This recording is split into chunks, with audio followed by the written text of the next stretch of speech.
एक अल्लाह यानी एक ओम की इबादत करो। इनको घर बिठा दो, नहीं तो गाली खाने का काम यही मौलाना करवा रहे हैं। और अगर तुम कह रहे हो ओम और अल्लाह एक है, तो कल से मस्जिदों में 5 बार नमाज की जगह ओम का अलंकार लगवाओ।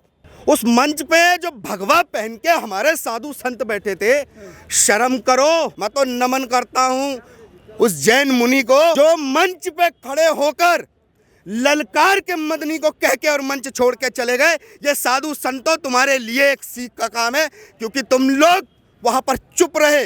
लेकिन एक जैन मुनि लोकेश मुनि जी जो मंच पर दहाड़ के खड़े हुए कि ऐसे बकवास करना बंद करो मदनी, अगर शास्त्रार्थ करना है तो आओ सामने बैठ के शास्त्रार्थ कर लो, ये फालतू की बातें करना बंद करो। सनातन एकमात्र धर्म है जो पूरे विश्व में सबसे पहले आया, उसके बाद तो पंथ मजहब आए हैं।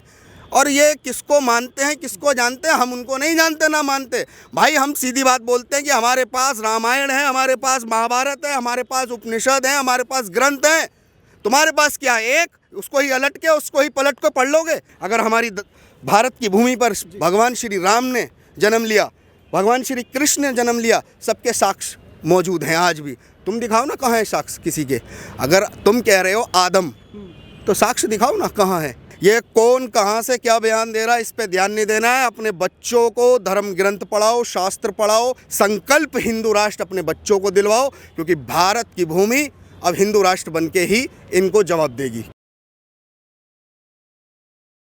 नमस्कार, मैं उर्स अवस्थी और आप देख रहे हैं ओ न्यूज़ हिंदी। दिल्ली में हुए जमीयत उलमाए हिंद के जो अधिवेशन में तमाम जो है सवाल उठ गए हैं और हिंदू समाज लगातार उसका विरोध कर रहा है। पूरे मामले पर बात करने के लिए हमारे साथ अमित सिंह राठौर जी मौजूद हैं, जो हिंदू राष्ट्र नवनिर्माण सेना के अध्यक्ष हैं।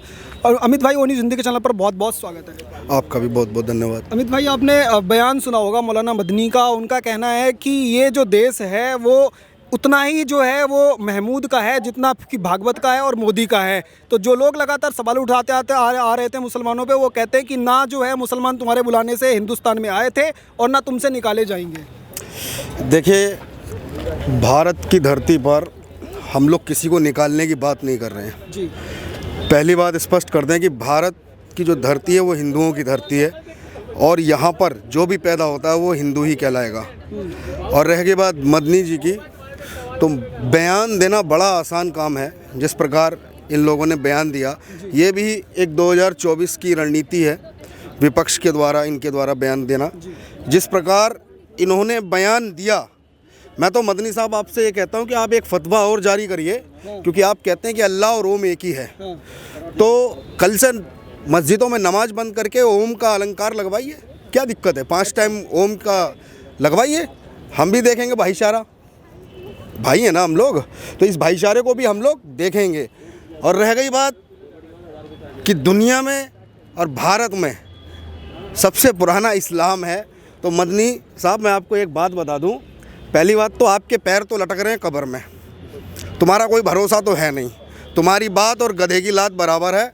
और मैं बता दूं, भारत के अंदर बहने वाली प्रत्येक नदी, चाहे गंगा हो, चाहे जमुना हो, चाहे सरस्वती हो, चाहे गोदावरी हो, और भारत के अगल और बगल जो महासागर हैं वो हिंद महासागर और प्रशांत महासागर हैं। अगर तुम्हारा इस्लाम सबसे पहले आया था मदनी जी, तो इनके नाम क्यों नहीं अरबी और अपने रख पाए, क्यों नहीं आज तक हो पाए? क्यों भारत के अंदर गंगा बह रही है, क्यों भारत के अंदर जमुना बह रही है? और तुम लोगों ने केवल और केवल भारत के अंदर आकर भारत के लोगों को मूर्ख बनाया, गंगा और जमुना तहजीब कह के। अगर भारत के अंदर तुम लोग बहुत पुराने थे ना, तो हम लोग कहाँ से आ गए? हम लोग काफिर कैसे तुम्हारी किताब में लिखे गए? पहले तो ये बताओ। भारत ही नहीं, पूरी दुनिया के अंदर इस्लाम को मानने वाला तो मुस्लिम है, और इन्हीं के इस्लाम को मानने वाले चाहे शिया और सुन्नी को भी ले लोगे ना, तो उनमें से एक वर्ग को तो ये काफिर कहते हैं। तो मतलब पहले तो ये बताओ, कौन सा इस्लाम इस धरती पे पहले आया? वो जो तुम लोग अपने स्वार्थ की राजनीति के लिए फतवों को जारी करके चलाते हो, या वो जो सऊदी से चला था? कौन सा इस्लाम सबसे पहले आया? इस्लाम नाम केवल 1400 वर्ष पहले आया, ईसा और मूसा। भाई ये एक ही सिक्के के दो पहलू हैं। ये जो बयान है ना, मैं तो मुस्लिम समाज से एक बात कहना चाहूँगा, भाई ये मदनी और ये तुम्हारे साजिद रसीदी और ये जितने कट्टरपंथी मौलाना बैठे हैं, इनको घर बिठा दो, नहीं तो गाली खाने का काम यही मौलाना करवा रहे हैं। क्यों? भारत के बहुसंख्यक हिंदू नहीं बर्दाश्त करेगा। और अगर तुम कह रहे हो ओम और अल्लाह एक है, तो कल से मस्जिदों में 5 बार नमाज की जगह ओम का अलंकार लगवाओ, हम भी समझ जाएंगे कि तुम्हारा ही अल्लाह और ओम मानना एक है। या मंच पे कहना सिर्फ राजनीति है।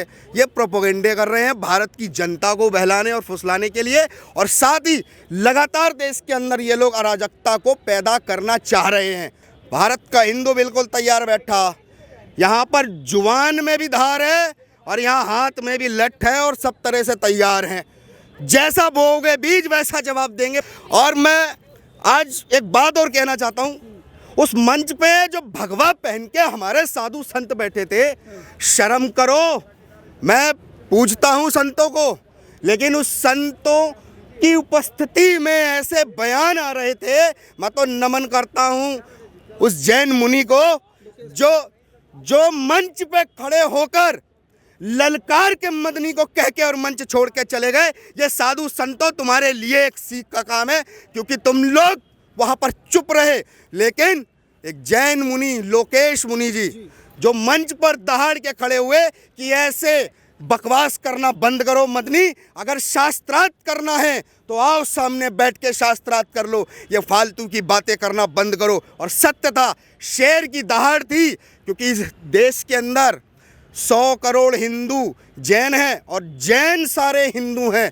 ये स्पष्ट कर दिया जैन मुनि जी ने, क्योंकि भारत बट नहीं सकता और ये लोग बांटने की राजनीति लगातार कर रहे हैं। उन्होंने कहा कि आप जो है सद्भावना के लिए नाम से मंच पे बुलाया है, तो सद्भावना की बात कीजिए। पर अगर ये कहेंगे कि इस्लाम ही सबसे पुराना धर्म है और जो मनु है और जो ओम है और जो अल्लाह है, ये इनकी बारे में अगर चर्चा करेंगे तो फिर शास्त्रार्थ के लिए आप देवबंद में आइए, खुली चुनौती है, शास्त्रार्थ कीजिए। बिल्कुल, हम भी मदनी साहब को एक बात कहते हैं कि मदनी साहब, मैं अमित सिंह राठौर हिंदू राष्ट्र नवनिर्माण सेना से आपको चैलेंज देता हूं, आह्वान देता हूं, स्थान जगह आप निश्चित करो, हम आएंगे आपसे, शास्त्रार्थ भी करेंगे। और आपको लगता है कि अल्लाह और ओम एक है तो फतवे जारी कर दो ना पूरे देश में, कल से नमाजें बंद हो जानी चाहिए ना। तो जो मौलाना मदनी जो है वो लगातार ये कॉन्सेप्ट पे काम कर रहे थे। उन्होंने कहा कि घर वापसी जैसी जो चीज़ है वो कोई है ही नहीं, और जो मुस्लिम समाज है 20 करोड़ है और वो अपने घर पे ही है। इसको जो है बदलने की और घर वापसी की बात जो है वो जाहिल लोग करते हैं, और जो आरएसएस के चीफ इतने पढ़े लिखे होने के बावजूद जो है वो कन्वर्ट कराने की बात कैसे कर सकते हैं, घर वापसी का आह्वान कैसे कर सकते हैं? देखिए, अगर उनको लगता है, पहली बात तो उनकी जो वृद्धावस्था है वो मानसिक रूप से, इस समय दिमागी रूप से पैदल हो चुके हैं, वो कुछ भी अंटसंट बोल रहे हैं। भारत के अंदर सीधी सी बात है, मैं अभी फिर से कह रहा हूँ, पैदा होने वाला ये हिंदुस्तान है, यहाँ पैदा होने वाला प्रत्येक व्यक्ति वो हिंदू है। अब आप घर वापसी कहें या कुछ भी कहें, क्योंकि अगर आप भारत के अंदर कह रहे हैं कि ये हमारा घर है, तो बंटवारा देश के अंदर नहीं होता। 1947 के अंदर ना ही पाकिस्तान बनता, ना ही पूर्वी पाकिस्तान बनता, ना ही उससे पहले हमारा अफ़गानिस्तान जाता, ना ही म्यांमार जाता। अगर ये लोग अपने घर में होते, ये लोग तो जिस थाली में खाते हैं उसी थाली में छेद कर देते हैं। इनका काम वही है, थाली में जिसमें खाएंगे उसमें छेद करेंगे। जैसे आपने कहा कि वो जो है इस्लाम धर्म जो है वो अरब से आया है और 1400 साल पहले आया है, लेकिन उनका ये कहना है कि ये सिर्फ जो है वो झूठी कहानियां हैं। असलियत ये है कि हिंदुस्तान की वही धरती है जहाँ पर पहली बार अल्लाह की आवाज़ जो है वो गूंजी थी, और मनु भी जो है वो अल्लाह की इबादत ही करते थे। देखिए, ये सब मनगढ़ंत बातें हैं। मैं एक ही बात कहना चाहूँगा कि इस धरती पर मनुष्यों की उत्पत्ति मनु से ही शुरू हुई है, यह सत्य है और वो सही कह रहे हैं।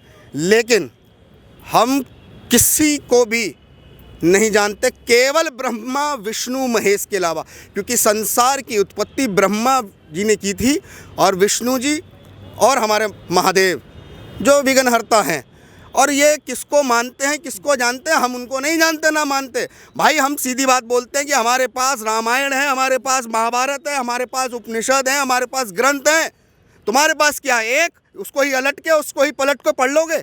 नहीं, वो किसी के भी द्वारा नहीं स्वीकार होगा, ना हमारे भारत की भूमि स्वीकार करेगी इन लोगों को, बिल्कुल भी। उन्होंने कहा कि आप कह रहे ब्रह्मा विष्णु महेश को मानते हैं, उन्होंने कहा कि जब मनु पैदा हुए थे और मनु इस धरती पर आए थे तो उस समय तो ब्रह्मा विष्णु महेश श्री कृष्ण राम ये तो थे ही नहीं, तो फिर मनु ने इबादत किसकी की? तो कह रहे कि वो ओम के रूप में अल्लाह की इबादत ही वो कर रहे थे।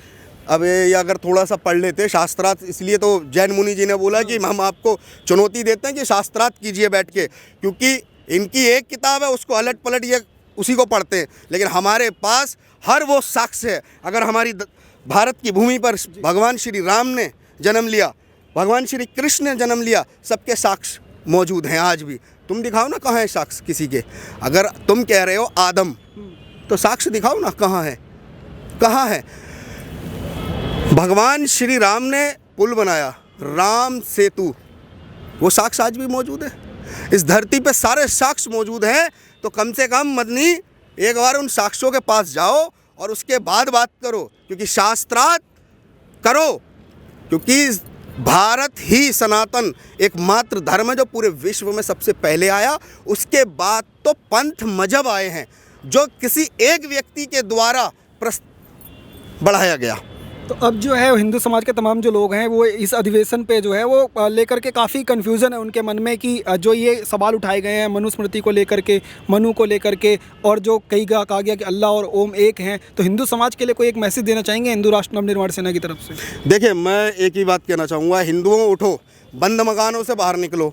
ये कौन कहाँ से क्या बयान दे रहा है इस पे ध्यान नहीं देना है। अपने बच्चों को धर्म ग्रंथ पढ़ाओ, शास्त्र पढ़ाओ और शस्त्र का ज्ञान दो, क्योंकि आपके सभी देवी देवताओं के पास शस्त्र हैं, तो आप भी शस्त्र का ज्ञान अपनी आने वाली पीढ़ी को दो। संकल्प हिंदू राष्ट्र अपने बच्चों को दिलवाओ, क्योंकि भारत की भूमि अब हिंदू राष्ट्र बन के ही इनको जवाब देगी, केवल हिंदू राष्ट्र, उसके सिवा कुछ नहीं। बहुत बहुत धन्यवाद। तो अमित सिंह राठौर जी से बात कर रहे थे, इनका यही कहना है कि देवबंद के मौलाना हो और मदनी जो है जितने भी बातें कह लें, बट उनमें कोई भी तथ्य नहीं है। अगर उनको वाकई में इस पर डिबेट करनी है, बात करनी है, तो शास्त्रार्थ के लिए उनको खुली चुनौती देती है हिंदू राष्ट्र नवनिर्माण सेना, वो आए और उस पर बात करें। आप देखते रहिए ओ न्यूज़ हिंदी। धन्यवाद, जय हिंद।